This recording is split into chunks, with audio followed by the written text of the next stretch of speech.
Hello, welcome to In Tune Tuesdays. I am Nikaya. I was gonna take my glasses off to avoid this glare, but then I won't be able to read my note cards, so we're gonna see how we do.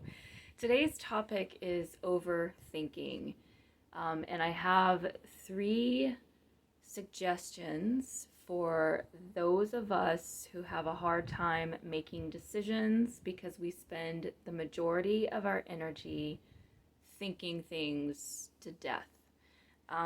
This is a huge topic. There are numerous ways to approach it, which an overthinker loves, right? Like, give me another way to approach a thing so I don't have to deal with or complete or start the things that I really, really want to start or that are really important to me. So it's a really big topic. I will come back to this topic again. This is actually one of the areas of personality that I struggle with. So, what I want to offer today is 3 ways to start reining that overthinking in. And then in other episodes, we can talk about other aspects of overthinking that can be really helpful for everyone to keep in mind.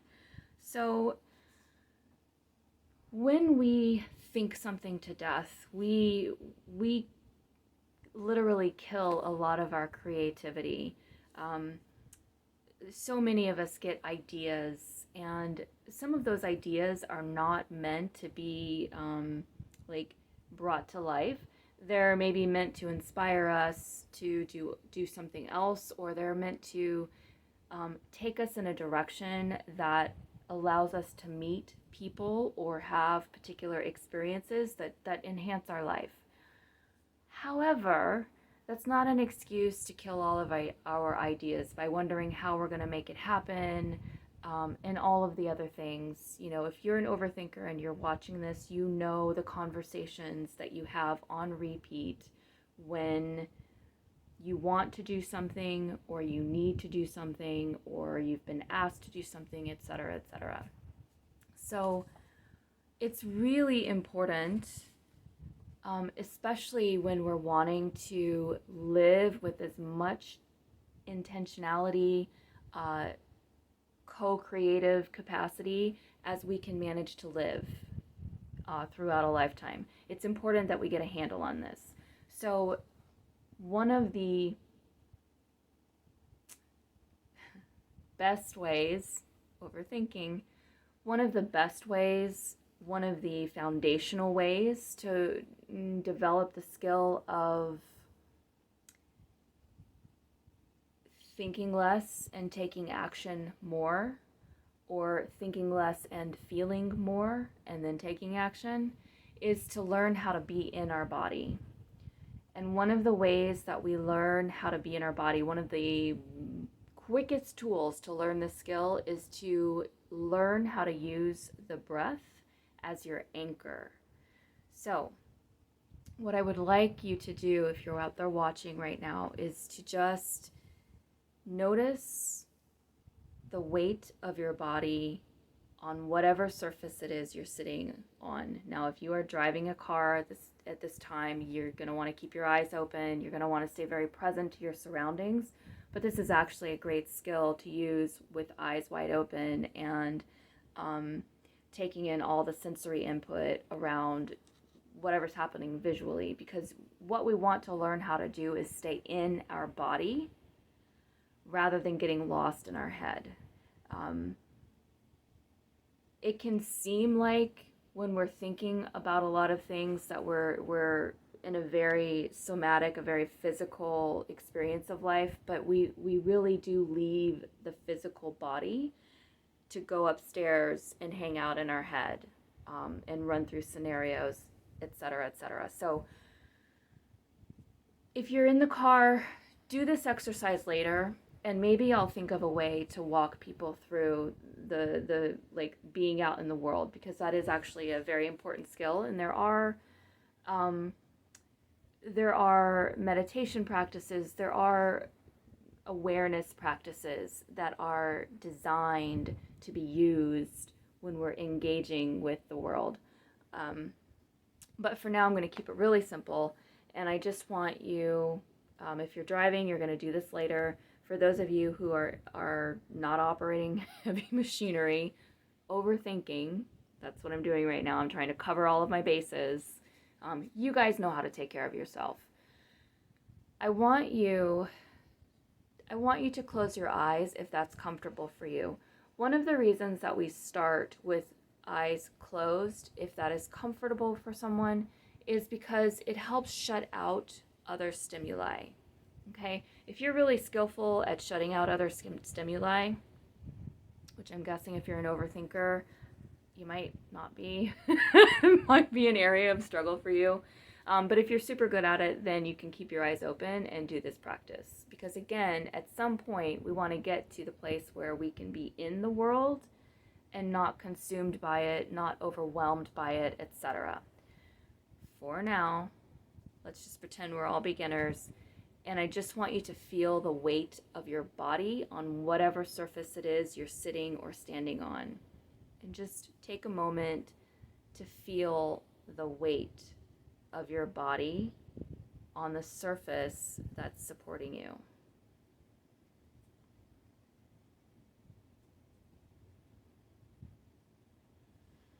And as you're noticing the weight, just notice how the body is breathing in this moment. And we're just noticing without needing to change anything.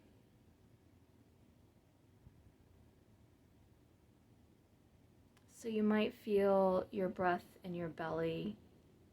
You might feel your breath in your chest only. You might feel your breath in your upper throat. You might feel like a nice easeful breath. You might feel a little tension or discomfort somewhere. These are all options. I just want you to notice what your body is doing and feeling as you are breathing.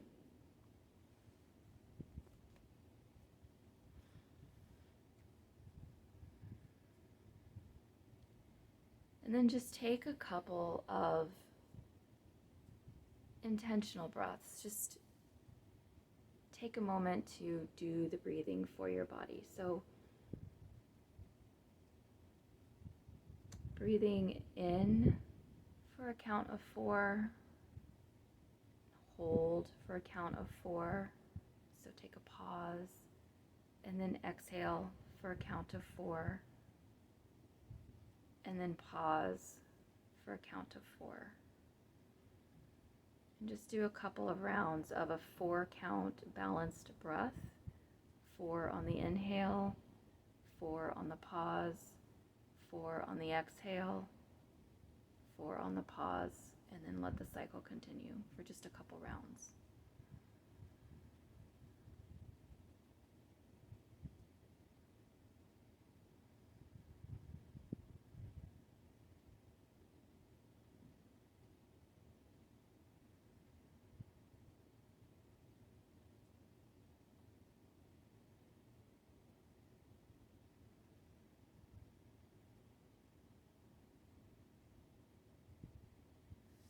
And take a moment when you're ready to notice what you are feeling in your body. And just noticing. We don't need to change anything. We don't need to correct or make analysis of. We're just noticing. So that feels really good to me. I could stay in that space for days and days. When we start to feel overwhelmed with thought, when we start to feel anxious or anxiety, when our breathings, if you're able to notice your breathing becoming shallow or your breathing stopping, that 4 count breath is a really simple practice that you can start to train yourself to use as an anchor. It brings us back into our body. When we are in the body, we can make a different kind of choice for ourselves. We can begin to make grounded choices. We're not lost in our thoughts. Thoughts are often things that either happened in the past or have not happened at all. Like, they're, for some of us, they're not really present in the moment, the thinking that we're doing. So coming back into the body and actually developing skill around understanding and hearing how we feel in physical form in the moment. And from there, we start to make choices, we start to engage our intuitive skills. We become more skillful at catching our intuitions. That's going to be another topic, but we're developing the skill to be able to catch our intuition and then to be able to recognize how to respond to the knowing part of ourselves. Okay, so that's another episode, but just understand these are some of the places that we are going to when we begin to develop the skill of being able to be in our bodies. So, breathing and using the breath, learning to use the breath as your anchor is a practice. So, try it, and by try it, I mean make a commitment to do this on a daily basis for at least 7 days. 7 days in the morning when you wake up, sometime in the afternoon in the middle of your day, and then at night before you go to sleep. And just let that be your routine and your practice.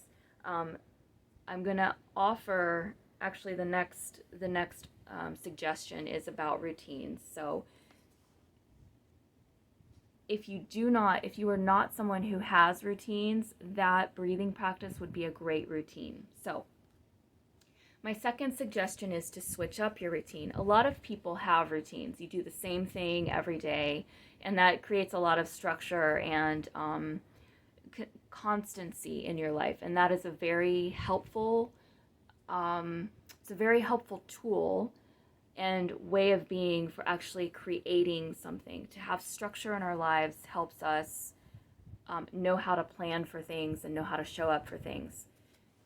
And if we get too routinized, too used to doing things in the same way at the same time, we have no space for spontaneity. And when we are caught in a cycle of overthinking, spontaneity can break up that overthinking. It's a surprise. And we hopefully, well, if we're surprised, then there's like a few seconds of being able to respond in a new way. So surprise and spontaneity, that they bypass our thinking mind. So if you are someone who's used to routines, my suggestion to you is do something different. A standard suggestion is to go to work taking a different route. But if you are used to buying the same things in the grocery store, buy something different. And you can use your intuition, you can use your somatic instrument, your body, to guide you in what the new thing is. So, for example, shop the produce section, because that's where you're going to have the best opportunity to buy food that's actually got some life force in it. The stuff in the boxes has been processed and there's not much life in it. So go to the produce section where things, they've recently been removed from the ground or from the trees, and there's still vibrancy. They're like, there's color to them. You're going to be attracted to something, and it's going to be a bodily attraction. Something in your body is going to pull you towards the pineapples or pull you towards the apples, or etc. So shop the produce section and let yourself be guided to a food that maybe you don't eat much of, or maybe you don't know how to prepare at all. I used to buy a lot of things in the grocery store that I had no idea what they were. I was just excited to try something new and to give myself new flavors to experience. And then I'd have to go home and look up a recipe if it's something that required cooking. That was always a pleasure for me. Now, sometimes I had absolute disasters, but that's part of the process. When we allow ourselves to stop overthinking, we are opening ourselves up to surprise, spontaneity, failures, because we haven't done these things before. We are allowing ourselves to have new experiences. When it comes to interacting with other people, when we are not overthinking, when we're not assuming that we know what the other person's thinking, what they're going to say, what they're about in their day-to-day life, when we let them show up, like live and in person, we are opening ourselves up to the ability to have a dynamic exchange with another human being or with life. So changing up our routines, like physically changing up our routines. If you are used to ordering the same coffee, try a different flavor. I have tried a lot of things that I don't like. And I've also discovered a number of things that I wouldn't necessarily have thought my way into trying, that I let spontaneity guide me. I let curiosity guide me. That's another thing that we're going to be developing here, that just it starts to come naturally when we open up the space for new experiences. So if you're used to routine, find ways to switch your routine up. You know, if you are used to setting your toothbrush on one side of the counter, move it to the other counter. If you're used to using one particular dish detergent to clean your dishes, buy a different dish detergent. Buy the little bottle. If it comes in a little bottle, if you're freaked out about spending $4 on something you don't want, you know, give yourself the opportunity to have new experiences so that your mind can have new thoughts. Okay, now, if you're someone who has been averse to routine, the challenge for you is to create a routine. And this is where that 4-count breath comes in. That can be a routine that you bring into your life that maybe you were not doing before, and you will you'll like get 2 of the assignments in today's video in at the same time. So but you know, exercise, doing some sort of daily physical practice is another common thing that people will bring into their lives when they're trying to establish new set points, is what comes to mind, but new experiences, a new way of showing up for ourselves. That's another thing that routine does. Okay, the last practice that I have for you is practice following your hunches, and practice following your hunches on small things in the beginning if you are not used to doing this. So going back to the grocery store example, that's a small thing. If you don't like the way something tastes, you don't ever have to buy it again. You can give it to somebody else. Those are small things. You know, sometimes we'll be inspired to pick up a book, or we'll be inspired to try a new skill. Watercolor became really popular a couple of years ago. What I'm saying is, when something small or seemingly small comes into your awareness, and you have a curiosity about it, or you have a hunch about something, you know, I need to call someone, I feel like I need to call someone or reach out to this person, or I feel like I need to clean out my car. If you get a small signal from your body, from within, saying, I need to take this action, a small action in the beginning, then follow through on that and see where that leads you. You know, some people, they start feeling like they need to stop eating a particular type of food, or maybe they want to wear the color red. Like, these are small things. They're not going to be life-changing. You know, in the sense that we are trained to think of.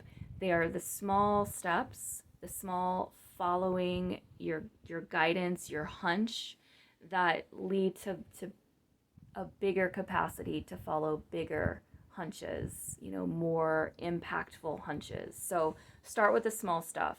But those 3 tips, so staying in the body rather than escaping through the mind, switch up your routine or take on a routine if you don't typically have one, and then practice following your hunches for small choices, for small impressions.